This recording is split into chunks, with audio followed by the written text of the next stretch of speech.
कल फिर कोई फ़ोन कर दिया तो बीजेपी की रैली में है, फिर कोई फ़ोन कर दिया तो लोजपा की रैली में है।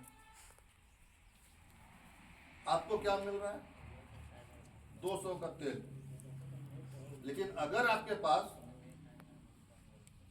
घर में 2 लोगों का नौकरी होता, आपके पास फुर्सत होता है कि आप बाइक लेकर निकल गए, या आप ही की नौकरी तो आपके पास फुर्सत होता है। लेकिन अब आपको घूमना है, आपको चाहिए कि भाई चल 10 किलोमीटर चलना है, कुछ लोग तो भराते हो निकल भी लेते हैं। लेकिन आज हमारा युवा उस चीज़ में फंस गया है।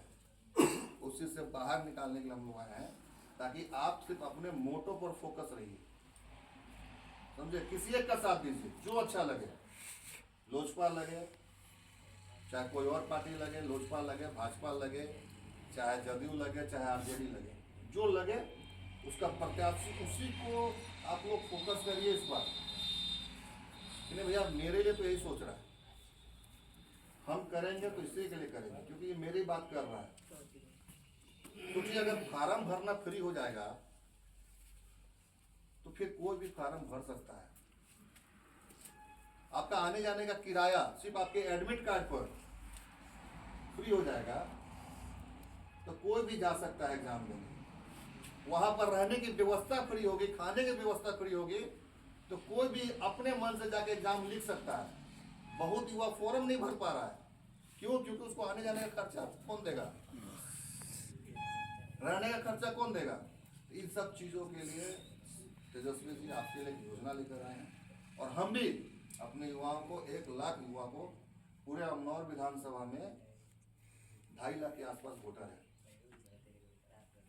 और 1 लाख युवा का हम बात कर रहे हैं एक परिवार से। तो एक परिवार में कम से कम 4 आदमी तो होगा। 1 lakh into 4 equal to 4 lakh. 4 lakh से ज़्यादा आबादी अमनौर विधानसभा में नहीं है। और हमको शौक पैसा कमाने का नहीं है, हमको शौक है कि मेरी आने वाली पीढ़ी हमको किताब में पढ़े कि एक विधायक भी बेरोजगारी दूर कर सकता है। इसके लिए बहुत बड़ा तमाशा बनाने की जरूरत नहीं है। हम चाहते हैं कि मैं एक ऐसा मॉडल अपने जीवन में स्थापित करके जाए कि लोग मेरे बारे में जाने। सबका अपना एक लालसा होता है ना कि भाई तुम इस लालसा किस काम के लिए कर रहे हो, तुम्हारा क्या इसमें स्वार्थ है। कोई सोचता है कि भैया देखो बोला था कि हम चुनाव इसलिए लड़ रहे हैं क्योंकि हमको हवाई जहाज में बैठना है, समझ रहे ना। हम चुनाव इसलिए लड़ रहे हैं कि नहीं हमारे घर खपरा का तो पक्का मकान बन जाएगा। कुछ लोग चुनाव लड़ता है कि चंदा काटेगा और कहीं दिल्ली बम्बई में फ्लैट खरीद लेगा। सबका अलग अलग मोटो है। मेरा भी मोटो है कि हम चुनाव लड़के जीत कर हम इतना काम कर देना चाहते हैं कि लोग हमको